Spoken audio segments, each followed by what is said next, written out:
Est-ce la fin d'Adobe Lightroom pour le développement et la retouche photo? Blackmagic vient d'annoncer DaVinci Resolve 21 avec une mise à jour qui est super intéressante, surtout pour les photographes. Donc c'est un logiciel qui de base a été pensé pour le montage vidéo et aussi l'étalonnage, c'est une référence à ce niveau-là. Mais avec la toute nouvelle version, on va avoir droit à du développement photo, et ça change énormément de choses parce que je le précise, le logiciel est gratuit. Il y a une version payante, mais la version gratuite intègre la plupart des fonctionnalités qu'on va voir sur cette vidéo. Donc pour ceux qui ne me connaissent pas, moi c'est Riyad, je suis photographe, réalisateur et directeur artistique. J'ai ma boîte de prod à Paris et je travaille pour énormément de clients dans différents domaines, l'automobile, le voyage. Je vous laisse les liens vers mes travaux en description, n'hésitez pas à me follow sur Instagram et aussi à donner de la force sur cette chaîne, ça fait toujours plaisir. Je tiens à préciser que ce n'est pas une vidéo vraiment dans le détail du détail, je viens à peine de télécharger le logiciel, je suis un peu en train de m'amuser dessus. Donc il y a plein de choses que je connais pas encore, donc si jamais je fais des erreurs ou il y a des choses que je dis qui ne sont pas disponibles, pardonnez-moi parce que j'ai pas encore tout essayé. Donc c'est vraiment une première prise en main. Donc nous voilà directement sur le logiciel. Là comme vous pouvez voir, j'avais mis un file import, j'avais importé un catalogue Lightroom, c'est une nouveauté. Bon alors ça me l'a mis d'une manière où ça a mis toutes les photos, bon c'est peut-être un souci de paramétrage ou autre, donc en fait on peut voir il y a toutes les photos ici. Et c'est comme ça que ça se présente. Donc bien évidemment on a en bas tout ce qui est classique, hein, c'est-à-dire la partie editing, color grading et tout. Et là il y a une nouvelle icône qui est apparue, donc c'est vraiment la partie photo, ce qui va nous intéresser. Donc là en dessous j'ai créé mon petit album, donc un album où il y a mes photos. Et ce qui va être vraiment intéressant, c'est que on a une interface qui est presque similaire un petit peu à Lightroom sur certains points. Notamment justement ici on peut faire une notation avec des étoiles. On peut accepter, enfin mettre un cœur pour garder la photo ou bien la rejeter. Donc si on va dans l'onglet File, on a clairement toutes les pastilles de couleurs qu'on va vraiment venir paramétrer et assigner à des photos. Donc ça c'est vraiment cool, le fait d'avoir un peu ce côté catalogue. On a bien évidemment les informations sur la photo, les ISO, le boîtier, voilà le fichier. Donc moi je shoot en Sony, donc c'est pour ça c'est du ARW. La première icône, donc c'est là on a la partie RAW. Et là, ce qui est vraiment intéressant, si on revient un peu du monde de la vidéo, alors pour la petite histoire, moi à la base je suis photographe, je fais de la vidéo aussi, mais c'est vrai que j'ai commencé avec la photo, et maintenant je fais beaucoup plus de vidéos. Mais ici, ce qui va vraiment être intéressant, c'est qu'en fait, au lieu d'avoir un histogramme basique, en fait, ici on va voir les waveforms, Vectorscope, voilà, on a vraiment des différentes manières de voir l'exposition de notre image, donc c'est assez intéressant d'avoir toutes ces options. En dessous, ce qui va vraiment être différent de Lightroom, c'est qu'on a cette partie un peu développement comme de la vidéo.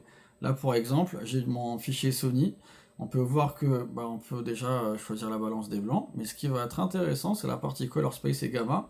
Là, vu que je suis sur du Sony, en fait, je peux clairement dire que mon Color Space, par exemple, c'est du S-Gamut 3. Et ma gamma, je peux travailler directement sur du S-Log. Et là, comme vous pouvez le voir, ça va me rendre et transformer mon image en log. Et ça, c'est super intéressant, si en tout cas on vient de la vidéo.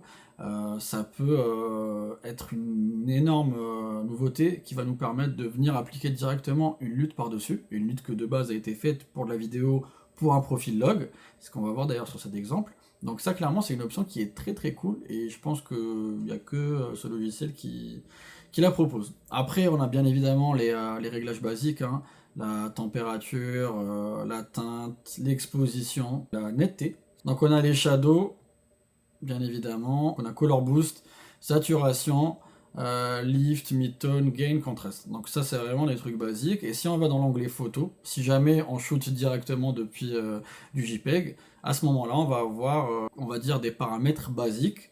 À première vue, on peut se dire c'est moins que sur Lightroom. Voilà, on n'a pas de courbe, on n'a pas d'autres options. Mais attendez, parce que j'ai pas encore fini. On a bien plus que ça. Donc ici, on va avoir le côté rotation, voilà le pitch, on peut faire vraiment pivoter l'image, etc. Donc ça, je vais passer rapidement dessus. Ici, on peut cropper, bien évidemment. Après, c'est peut-être plus simple d'aller directement ici et cropper manuellement. Donc voilà. On a aussi des formats ici qui... Ça peut être intéressant, 16 neuvième, 1, 4 cinquième, etc., etc. Donc on est vraiment sur les trucs basiques. Là on a des sources look, donc c'est un peu des presets, voilà, des pré-réglages, pardon, c'est juste ici. C'est pas foufou, mais ça peut être un bon point de départ, mais bon, ouais, c'est là, mais c'est gratuit, voilà, pourquoi pas. Enfin, et du coup, juste après, on a les réglages basiques, mais ce qui va vraiment être intéressant, au-delà de la partie RAW, on va commencer à développer notre image RAW, ou alors on est directement en JPEG, on commence à la développer ici. Le fait d'aller directement sur l'onglet couleur qu'on connaît de DaVinci Resolve, bah ici, ce qui va être vraiment intéressant, on va avoir vraiment tout le panel que de base on utilise pour l'étalonnage vidéo. Donc si je vais dans la partie courbe, je vais avoir mes courbes. J'ai mes ici en lift, gamma, gain, température. En fait, les masques, vraiment, en fait, on a toutes les options que de base on utilise en étalonnage vidéo, on va les retrouver pour la partie photo. Et je trouve ça vraiment génial. Nous arrivons à la partie la plus fun, celle d'éditer les images directement depuis le logiciel. Donc j'ai sélectionné quelques-unes des photos que j'avais shootées lors de mon dernier voyage à New York. Donc dès que j'arrive sur cette page, je vais directement dans la partie RAW. Je vais commencer par cette image qui est sous X, donc je vais augmenter l'exposition.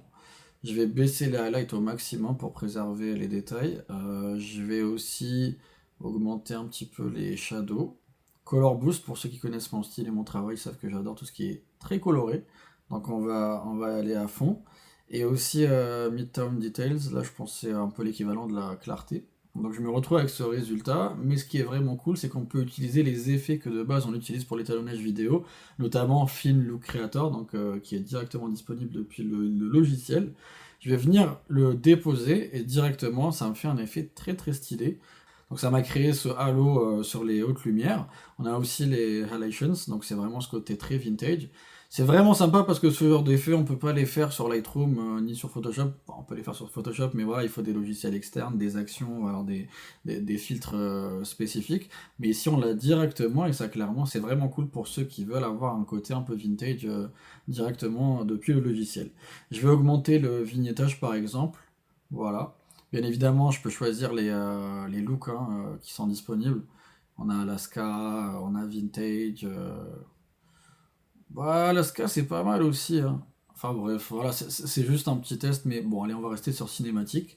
Et je vais même aller dans Split Tone pour ajouter un peu de vert dans les, dans l'ambiance globale de l'image. Donc ça me donne ça, et puis il y a les grains, donc je peux soit les désactiver ou les garder. Moi j'aime bien quand il y a du grain. Et du coup voilà le avant-après. Franchement le résultat est vraiment cool. Je l'ai fait en quelques secondes et c'est vraiment puissant comme logiciel je trouve. Alors j'arrive pas à trouver le bouton avant-après, donc s'il y a des gens qui ont su trouver cette fonctionnalité que j'arrive pas à trouver, merci de me le dire en commentaire parce que ça peut vraiment être utile de faire un avant-après. Je le trouve pas, voilà. Même si on fait commande ou alors Shift D, ça va uniquement désactiver le nœud où il y a le filtre par-dessus, où il y a les effets, mais ça remet pas l'image à zéro. Donc si jamais voilà, vous trouvez cette solution, dites-le moi en commentaire, ça serait vraiment génial. On va passer sur la deuxième image et cette fois-ci je vais utiliser des luttes. Vous allez voir que c'est vraiment intéressant parce que si je vais dans Color Space, bah là on va rester sur du Rec 709, c'est pas grave. Par contre dans Gamma, je vais mettre S-Log 3. Donc ça va me générer une image qui est totalement grisée du profil S-Log. Et là, ce que je peux faire, c'est que je vais aller dans ma partie couleur et je vais appliquer ma lutte. Directement, elle est appliquée. Donc on peut voir avant, après. Ça s'applique directement et c'est vraiment chouette. Parce que là, si je reviens ici, par exemple, je vais un petit peu diminuer l'exposition. Voilà, je vais aller voilà, dans les détails, je vais un petit peu augmenter la clarté. Augmenter un petit peu les shadows, les highlights, les baisser un petit peu et mettre un petit peu de contraste. Voilà. Et vu qu'on est sur DaVinci Resolve, encore une fois, je vais peut-être créer un autre nœud ici, donc option S, pardon. Je vais venir dans la partie masque et je vais créer un masque linéaire qui vient de haut vers le bas. Je vais le positionner de la sorte. Et je vais, par exemple, baisser l'offset pour avoir vraiment ce côté où j'ai un filtre gradué qui vient du ciel. Et ça, vraiment, c'est génial. Du coup, ça remplace un peu les masques qu'on a sur Lightroom. Et là, on peut voir le avant-après. Donc, le rendu est vraiment propre. J'aime beaucoup. Et ce qui est, pour moi, game changer, c'est le fait d'avoir le même rendu que j'ai sur mes vidéos directement sur les photos. Donc là, pour avoir un contenu unifié, franchement, je pense qu'on n'a pas mieux. Je vais aller sur une autre image qui a été prise pareil du même toit avec les mêmes réglages. Il y a une autre option aussi pour copier-coller les effets. Donc je vais cliquer sur mon image qui est juste en face de moi, et avec le bouton du milieu de la souris, je vais cliquer sur celle qui est déjà éditée, et ça va directement copier, coller les effets. Alors ici je peux voir que je suis très jaune, je vais peut-être diminuer un petit peu, refroidir mon image. Voilà, on va même jouer un peu avec les teintes, rajouter un peu de violet, pourquoi pas. Voilà, donc je peux aussi aller checker un peu mon masque. Voilà, donc ça me fait un avant-après qui est vraiment intéressant. Je vais prendre une photo de nuit et cette fois-ci pareil, gamin, je le mets en S-Log 3. Je vais aller sur la partie couleur et j'applique ma lutte. Je reviens ici et là je vais jouer un peu avec l'exposition. Voilà, la température, donc la balance des blancs. Je vais vraiment faire un truc très bleuté, un peu Gotham. Qu'est-ce que je peux faire? Color boost, voilà. Contraste. Tac. Les highlights, si je peux arrière les augmenter. Ouais, je fais un truc un peu dans ce style. Je peux aussi augmenter les shadows en vrai. Donc voilà, ça me donne une image que je trouve vraiment cool pour le coup. Donc avant, après. On va continuer cette fois-ci pareil avec le même, la même chose. J'adore vraiment ce côté où on utilise les luttes. Je trouve ça vraiment génial. D'ailleurs, les filtres et les presets que j'utilise seront bientôt disponibles. Donc je vous invite à aller sur le site qui est dans la description. Vous allez mettre votre adresse mail et vous allez recevoir une notification quand ça sera disponible. Et bien évidemment, vous aurez un Early Access, donc des promotions pour les premiers, quoi, tout simplement. Et ça fait toujours plaisir. Merci. Revenons à la vidéo. Donc ici, pareil, je vais utiliser cette lutte. Je vais revenir dans mes réglages. Je vais voilà, augmenter l'exposition. Baisser les highlights. Jouer un peu avec la température. Je peux même, encore une fois, rajouter mon filtre Look Creator. Ça me donne un rendu qui est juste incroyable. Voilà, j'augmente un peu l'expo. Et là, vous pouvez voir le avant-après.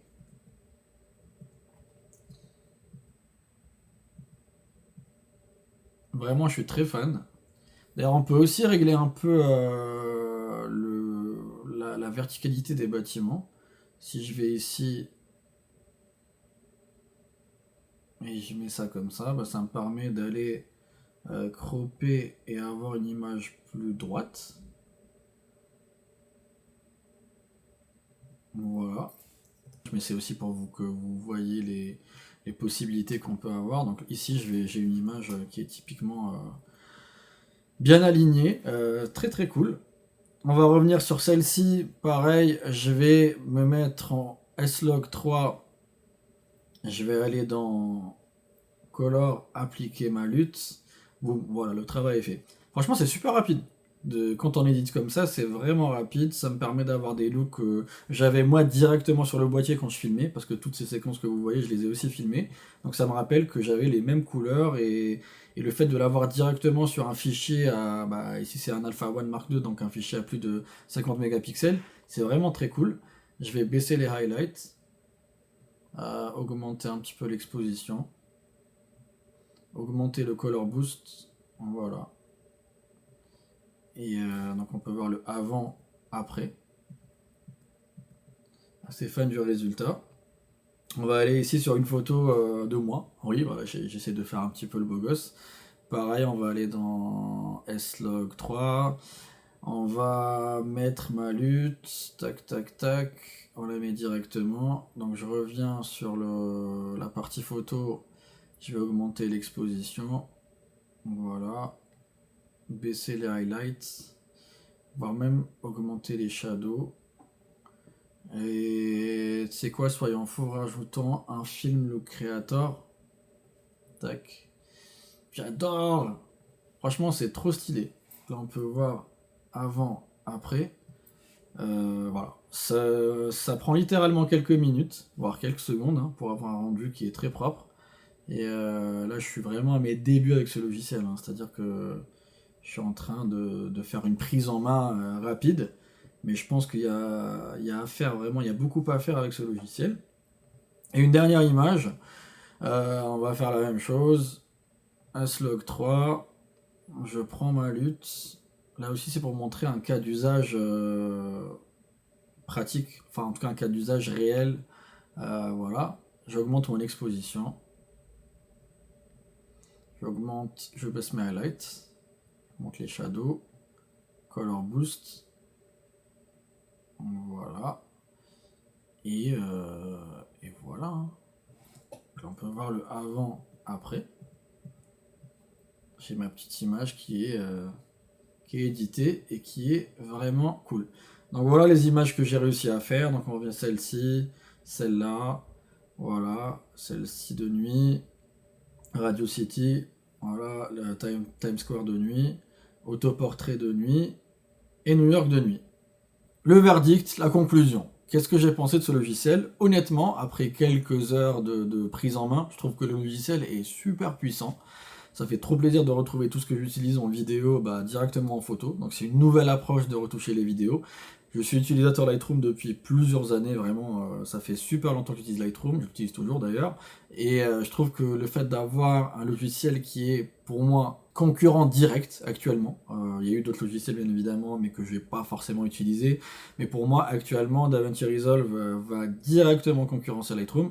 Moi j'adore la concurrence, quand il y a la concurrence ça veut dire que les logiciels vont se tirer vers le haut et ça on adore, donc clairement c'est un très bon point. Maintenant sur le DaVinci Resolve, alors quels sont les avantages? Le logiciel est gratuit, énormément de possibilités d'éditer les images, des possibilités qu'on n'a pas avec Lightroom, honnêtement, hein, le fait d'avoir justement les halations, les blooms et les filtres de base qui sont utilisés sur de la vidéo en étalonnage. Donc ça c'est un gros point. Le fait de pouvoir avoir un rendu sur la photo et de la vidéo, donc pour ceux qui sont hybrides un peu comme moi, qui font de la photo et de la vidéo, le fait d'avoir un seul rendu en 50 mégapixels et en 4K, franchement ça c'est génial. Ça, c'est vraiment pour moi un game changer. Concernant les inconvénients, j'ai pas tout essayé pour dire ce qui va, ce qui va pas. Et à la partie un peu catalogue, gestion des images et des albums, c'est totalement différent de Lightroom. Est-ce que c'est moins bien ou c'est mieux? C'est juste pour moi différent. Je me suis pas trop attardé là-dessus, donc il faudrait vraiment que je me fasse une idée là-dessus en allant un peu plus loin. Peut-être qu'à voir par la suite s'ils vont rajouter une version mobile, ça serait vraiment cool parce que par exemple, j'utilise énormément Lightroom mobile. Merci à Blackmagic d'offrir d'aussi belles mises à jour gratuites pour les créateurs de contenu. Je vais continuer à l'utiliser, à m'amuser dessus, parce qu'il y a vraiment des possibilités que j'avais pas avant, et aussi voir ses limites, jusqu'à où on peut y aller. Et hâte d'avoir aussi une version mobile par la suite, et d'autres mises à jour qui vont le rendre encore plus puissant. Donc j'ai vraiment hâte de lire vos avis en commentaire, et de savoir si vous êtes plutôt Team Lightroom ou alors Team Blackmagic. Encore une fois, c'est une concurrence qui est géniale, ça va permettre de tirer tout le monde vers le haut. Donc curieux de voir un peu vos avis par rapport à cette vidéo. N'hésitez pas aussi à me lâcher un petit follow, ça fait toujours plaisir, c'est gratuit. Des commentaires, des likes, ça fait toujours plaisir et ça fait monter la vidéo. Je vais essayer de poster pas mal de vidéos voilà, autour de la photo, la vidéo, des tutos, retouches, etc. etc. Donc si vous aimez bien, n'hésitez pas à me le dire et ça me fait toujours plaisir. D'ici là, portez-vous bien et je vous dis à très bientôt. Ciao!